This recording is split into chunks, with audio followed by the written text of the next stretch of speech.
Welcome to the Winsidr show, where it's all about the W. I'm Aryeh Schwartz, along with Ben with a special episode. We're going to title this one the All WNBA Team, along with a rant on positionless basketball.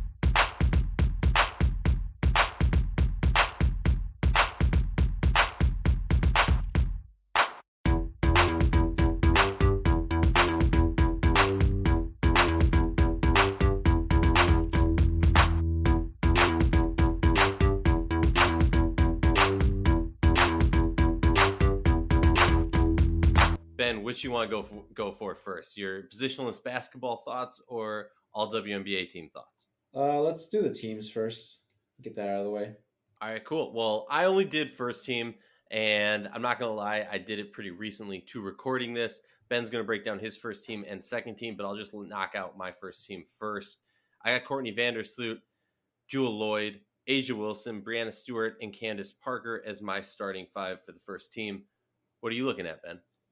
As my guards, I had Vandersloot and Aryeh Agumbawale. Front court, I had A'ja Wilson, Brianna Stewart, and then I counted Candace Parker as a center. And, it's a yearly thing of, is Nneka or Candace really the center? So I think it's fair to do that in this case, who are likely the top three, or probably three of the top four for pretty much everyone in MVP. And even for A'ja, too, you could probably call A'ja a center. She plays more minutes with De'Arca Hamby than she does with Carolyn Swords. And then in that lineup, who's the center? So in this case, I don't think we're really breaking the positional rules. Break down your second team. This is where it got a little tougher, and the guards especially, I really wrestled with it for a while.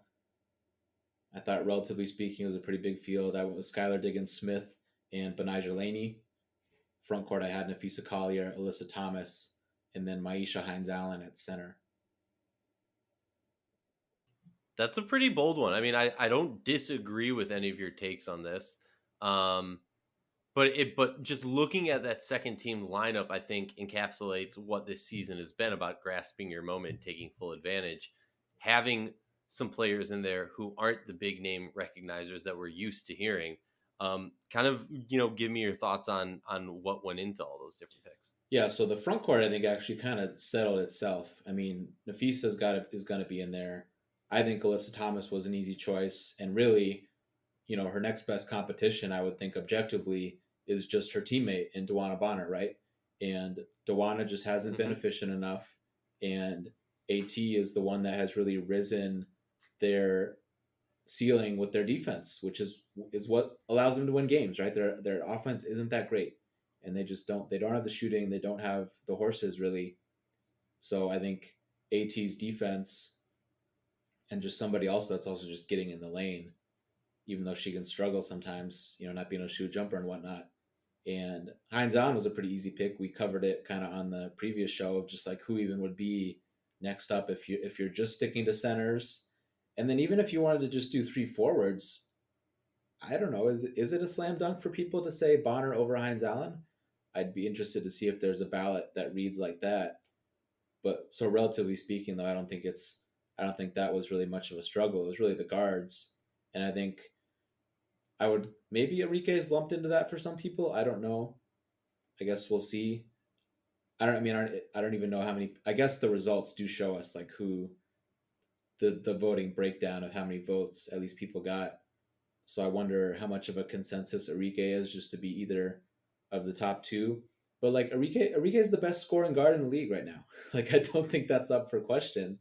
And if you want to say, and I don't know, maybe you're of this mind, but like if you're going to say, well, they didn't win games, I'm sorry, I don't care. If you just put Aryeh on the Lynx, she would still produce. She'd probably be better because she'd be playing with better players.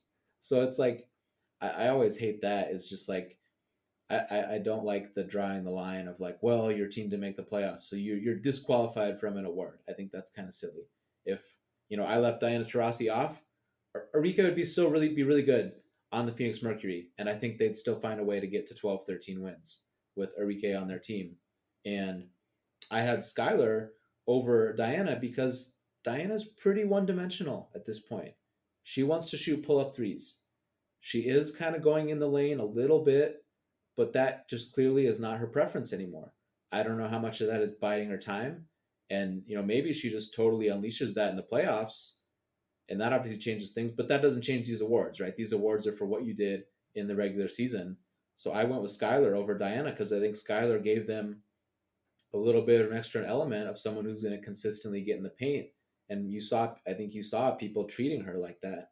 And then I would guess Laney is the one that people might disagree with me the most on. But hey, They crazy. if you're one of the best two-way guards in the league, if you're scoring incredibly efficiently, over 50% on twos, 40% from three, I think after Alicia Clark, I think she's the best perimeter defender in the league this year. That's a pretty high bar to reach when you're also scoring that well. And so I kind of mentioned with Diana, defensively, she just isn't Phoenix as a whole. Their guards just aren't very good. To some degree, you have to take that into account with all of them as candidates. And then Chelsea Gray, I just don't, I think she kind of had an underwhelming season. She wasn't efficient at all. She wasn't even involved to the level that I think you would have hoped for. And frankly, that the Sparks would have needed, where they could have carried a few more of these games home. So I guess I did and I didn't struggle with these, but I guess one, do you think Arike is consensus going to be in? And then I guess if it isn't Skylar or Laney, who do you think are the next names up? I don't think Arike is consensus in because I don't think she gets the collective respect that she deserves based off what she's done in her first 2 years and the changes that she made from season one to season two. Not necessarily that that needs to go into effect of it, but I do think that people bog her down with this idea of like, oh well, she wasn't very efficient last season and it was just give her the ball and she's going to do whatever, so it was like fluffing stats, whatever you want to call it, fine. um I'm I found the teams this year very very hard to decide because there was so much in in a situation where it could just be a coin flip. For me, obviously, like, look, you didn't put Lloyd in it. I would argue that you put Lloyd somewhere in there. Um, so that's kind of where I'm at. But I agree with Laney. I agree with Hines Allen. I agree with AT needing to be up there. I obviously, if you switched Bonner in there, I wouldn't be horribly upset because I do think she does deserve some respect or some accolade for what she did this season. And Nafisa Collier needs to be up there. I mean, she's been playing amazing ball since like the first, second, third game of the season. So we need to give her respect. I don't, there's, for me, it's more so when I look at these things, it's like, is there anything that I find disrespectful that must be changed? And I don't think so. Looking at what you said, I don't think any of that necessarily jumps out to me and says I have to change this. Otherwise, I'm gonna lose sleep and feel like something wrong or somebody was wrong. Um, but I'm weary to predict any votes from the people who have been selected to vote. So I'm gonna hold off and Yeah, plead the and fifth on that response if that's and all on right Lloyd, with I would you. say too, it's just look, I don't want to be the Jewel Lloyd hater, and like I said some of this in 2018 too, but it's like to a point, if you want to be seen as an All WNBA player, it shouldn't be that easy to just say, well, if you're having a bad game, we'll just put Sammy Whitcomb in, and I don't think we're going to lose that much. And I think that's still true for Seattle. Yeah, I think that's a fair claim. I'd argue that the growth that she showed this year wasn't necessarily like that in which she won a lot of games, but I do see the downside to that regarding bad play in games where she struggled. I want to flip it over because we've touched on it a little bit. You've kind of hinted at it in your response to the All WNBA teams. Let's talk about positionless basketball. Now, what are your thoughts on this? I mean, I think you take a different approach to it, but we come to the same outcome of I'm like there's you'll word it betterly, but betterly, yeah, of course. You'll word it better. Break it down for me. What is your thoughts on positionless basketball and what should be getting attention and what isn't? Yeah, so Owen Pence had an article on the site kind of basically, making the argument that the all WNBA teams should be, there shouldn't be positions. So you shouldn't have to stick to two guards. And that was really, And wait, let me real quickly preface this with, this is kind of one of the many reasons Winsidr was created was to further these yeah, debates. This isn't Ben saying Owen's an idiot, Owen's thoughts aren't worth value. This is saying like we have a difference of opinion, a philosophical difference of opinion when it comes to this. And that's part of the growth of the W, is to have these debates and disagreements in a For respectful way. sure. And this idea had already been picking up a ton of steam too. I mean, players have said on social media stuff to the same effect that, it's hey, it's a front court dominated league, it's the forwards. I agree. The power forward is the best position right now. And then even center right after that if you're talking about having one of the best players. But I just hate the general premise calling for this because the all W one, like, I think all-star teams and nods get way too much attention. All WNBA teams are the more important honor. It says that you, in this season, you were one of the 10 best players in the league. And with that first team, the purpose of it with the positions too is like, who were the best guards in the WNBA in 2013? That should be a reflection of that. And I really don't like the positionless idea. One, because it like insinuates that, well, guard play isn't as important. That's nonsense. Like, look at the last four teams that won a title. Oh, the Mystics. Like, was it all about Elena Deladon and Emma Mieseman? No, Christy Tolliver is one of the best guards in the league. She would have made an All WNBA team, and she was one of the best fitted, probably the best fitted one to be on that team because she would just destroy you if you switched. What you had to do to keep them from getting so many open threes. And then Natasha Cloud, one of the best two-way guards in the league, I think one of the best two or three perimeter defenders in the league, has really stepped up her offensive game, which really was the key for them. I mean, Cloud hit the biggest shot of the finals, I think, in game five, that three that she hit. I don't know if Washington wins that game if Cloud doesn't hit that shot. And you can go back further too. So just I don't like the premise because it's like teams didn't stop playing the same number of guards. Like, you still got to have good guard play if you want to win. And I think the trap that maybe people fall into, not painting everyone with the same brush, but I think the trap people might fall into is comparing the stats side by side. But if you're doing that, that's your fault. Stop comparing Courtney Vandersloot's stats to Brianna Stewart. What's the point of that? They're asked to do completely different things. And then the second part of that too is I think it's just like, I think you have to stop back too and just like and ask yourself, like, am I just like trying to like cover my bases here, to like signal to, hey, this player, like, yeah, I think you're one of the best five, but I'm going to put you on my second team. Or if someone doesn't make it, right? I think that's the other thing too, where if you in a quote unquote normal season, still we're in this stretch of if there's only two spots for centers, well, one of Brittany Griner, Liz Cambage, and Sylvia Fowles is going to get left off, right? And then any other player, you might just be in tough luck.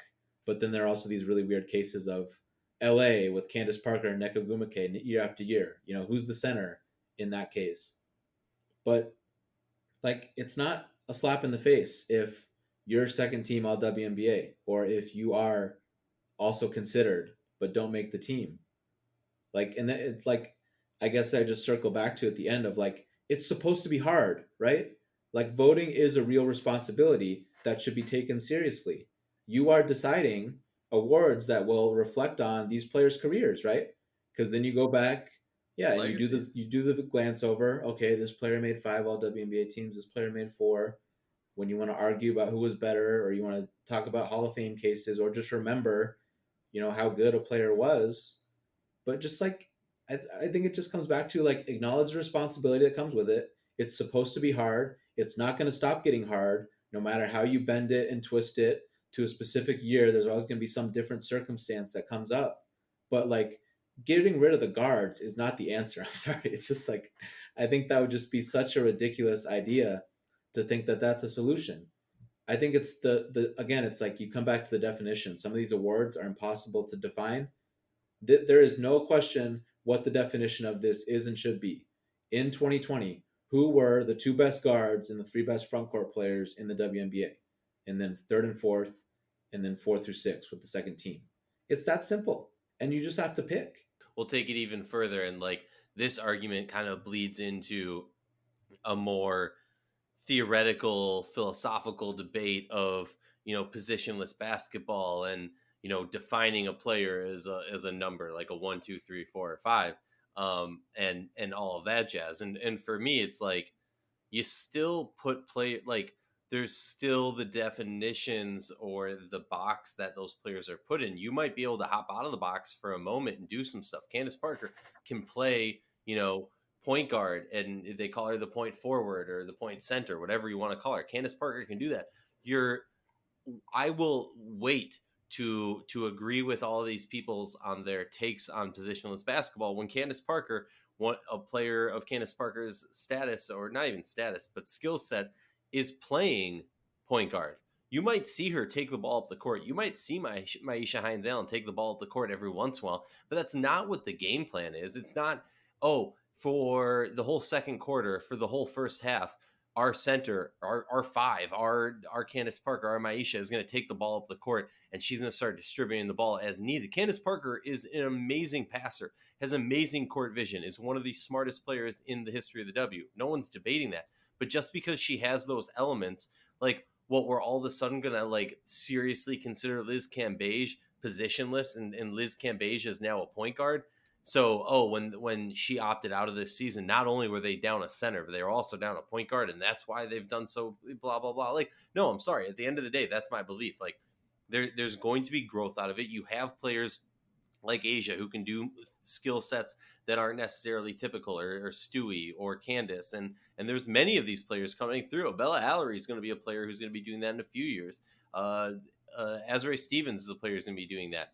But at the end of the day, like, there's a reason these definitions or these titles of positions aren't created so that, like, oh, because you're a center, you're not allowed to shoot the three, or you're not allowed to take the ball up the court. We're not saying that, but there's a reason why there are these definitions, why there are these titles, and I find it almost humorous, the level of people, disputing that and arguing about that. When Owen wanted to write the article, I said, look, I'll tell you right up, like, I disagree with you.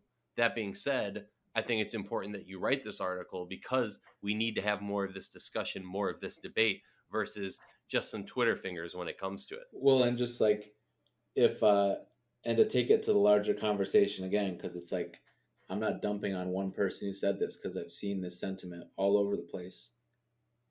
I would ask the question too, like to the players that I've seen, talk about how it's so forward dominant and all this stuff. Okay, get back to me when you have a really good guard on your team, and then you're gonna feel like they got snubbed, right?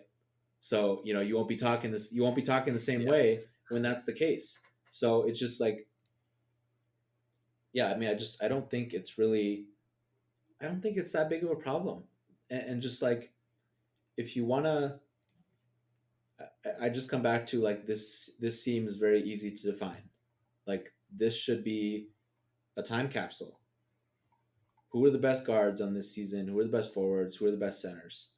I think there can be some different lines you can draw where if do you explicitly include centers? I think that's fair because again, like the makeup of some of these rosters, Candace versus NECA, Natasha Howard versus Brianna Stewart, right? Like who's the actual center? That can be, I think there can be some fairness to that. And then with a small forward, I think there's some gray area too, right? Like I think Angel McCautry on the 2020 Aces was very clearly a small forward. If you were making a case for her, do you try to lump her in as a guard or a forward? So I think like consistency there can be important, or even like Diamond to Shields is a pretty good example moving forward. Like does Allie Quigley's minutes, do those kind of scale back? And then if she's playing a bunch with Clea Copper, well, then is Diamond the 2 or the 3? And then is she going to be a guard or a forward for awards? I don't know how you answer that. I think it's important to kind of make some decisions there. Or even like Dewana Bonner, right?